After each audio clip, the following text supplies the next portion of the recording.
Well, hello again, and welcome to the 2012fad.com. I will be your host this evening. My name is Charlie Bluehawk. Last night we chatted about what do I do now, as more and more of you folks are writing into us asking us that very, very hard question. Bluntly, sadly, without money, there's just not much you can do. Without preparation, without a plan like we have, which has been 40 years in the making, which I pretty much update on a daily basis for the last 4 bloody decades. Without that kind of preparation, without that kind of planning like we have, there is not much you can do. And I'm really sorry about that. But it's the truth. And I wish it wasn't. I wish 20 years ago somebody had listened and we could have formed a community, built the village, and reverted to what we'll talk about soon, the tribal instinct. And we'll get into the tribal instinct later. But now we've got 18 months, maybe, and we just need cash, and then we're just going to hire the best artisans, craftsmen, tradesmen that we can find, good people, and we have ways of telling if someone's, good or bad, naughty or nice. We're going to borrow Santa's list.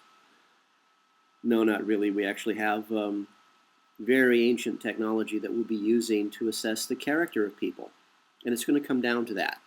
Good or bad, yes or no, in or out. And that's just the blunt, sad reality of the situation we're facing right now. Lots of people write into us with very long letters about how God is going to come down at the very final moment and carry us all up into heaven. I hope they're right.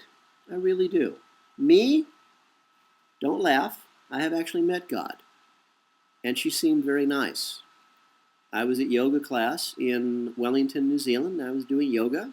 I did yoga for years. Actually, mostly healed most of my broken bones, which was nice. You grew the cartilage in my knees so I can walk again. That's nice.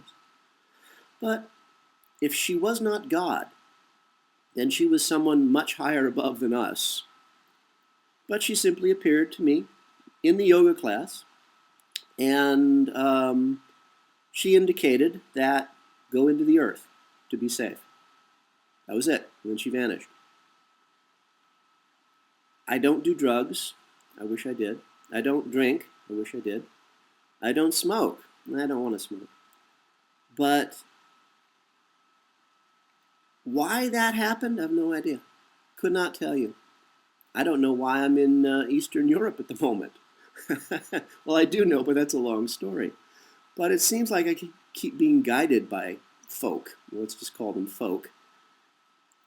But the lady who appeared to me, whether she was the true goddess or not, she was certainly above us. And I get the impression always that whatever you believe, it doesn't matter, that people above us are looking out for us. They're speaking to us all the time. And as a Native American, as a Hopi Indian, I know that the earth is our mother, and she cares about all of her children, all of us, even the masters. And she's speaking to us all the time, trying her very best to help us, as all mothers do. So from my point of view, the question really is not, is God real? The question is, are you listening? And most people don't listen to themselves. I know most people don't listen to each other. I mean, we've got the 98% who don't think at all. We've got the 2%, you and me, and we don't seem to talk to each other. We don't seem to listen to each other. We don't listen to our own bodies. That's why we poison them. We don't listen to the earth as we poison it. We just don't listen. So, again, the question is not, is God real? The question is, are you listening? Not necessarily to God, but are you paying attention to the world around you? Are you listening? The answer is usually no. I know this for a fact because I've been talking to people for 40 years about this, and nobody listens. By the time you get around to listening, it's too late. I don't like to say, but I've spent most of my life trying to get people to realize they're standing on the train tracks and the train's coming. And at first I say, there's a train coming. And then I say, you really need to get off the tracks now. And the train's really, really close. And for some reason they don't hear it, they don't see it. And so I try to wrestle them off of the tracks. And they actually fight me. They will do anything to ignore reality. And they'll actually run back, jump on the train tracks just as the train hits them. Nobody listens. So I guess no would be my answer to the fellow who wrote me and said that God will appear and she will carry us away at the last moment to paradise. I think she's telling us everything we need to know. We're just not listening. I do know that the time for this particular civilization is over. And it doesn't, you don't have to believe in God or Satan or anyone else to just, read a mainstream newspaper today. Because mainstream media can no longer deal with fantasy. It's time to restart, time to reboot. But with many, many, many events behind us, I am fairly certain that those of us who live on will learn amazing things. The Hopi people, my people, Native American people, believe that this coming event is the final one. And after it, the human race will evolve to a point where we can finally leave this prison planet behind, this place where every 32,000 years it flips end for end, and the human race has to start over again. It just, that just seems cruel, frankly. And I don't know why, I don't know why. I know that human beings have been on this planet for 2.5 billion years. That's billion with a B. A lot longer than the 100,000 years our masters try to convince us of. I know right now that the human race is out amongst the stars, but sadly, none of us are going to go that way. The masters have access to technology that's 5,000 years ahead of anything you or I have ever seen. And they have starships and stargates. And they've been breeding us, the cattle, pre-selecting us, and breeding us to be servants. And they send their pre-selected cattle into the stars for them. Just as they have bred other cattle to serve them in their underground cities. The rest of us are what they call useless eaters. That good American Nazi, Henry Kissinger, said that about us a few years back, and once again, I do have to give our masters credit. Yes, most of us are useless eaters. And that's a shame. I have no idea what any of us can do about it, but it's a sad reality. And at this point in our time, we can only deal with reality. But once we stop supporting the fantasy that all people are created equal, and accept the fact that 98% of we human beings are cattle, the rest of us, the 2%, can maybe get on with our lives. Maybe we can actually start to live. And after the event, we'll have something to live for. We'll have each other. Now, we've also been getting lots of questions such as, are you serious? Are you really trying to build that village that will survive the event, or are you just kidding? No, we are not kidding. We then get the question, well, what happens to my money after I invested in you? Now, see, that's a really good question, and I'm glad it was asked. I'd much rather have people asking questions than me just, rambling on. I'm not really thrilled by the sound of my own voice, and this particular topic does not thrill me either, but that just seems to be the way things have worked out. Now, we work with a major attorney in Auckland, New Zealand. So before we take your money, you will have to go to our attorney, and our attorney is going to vet you.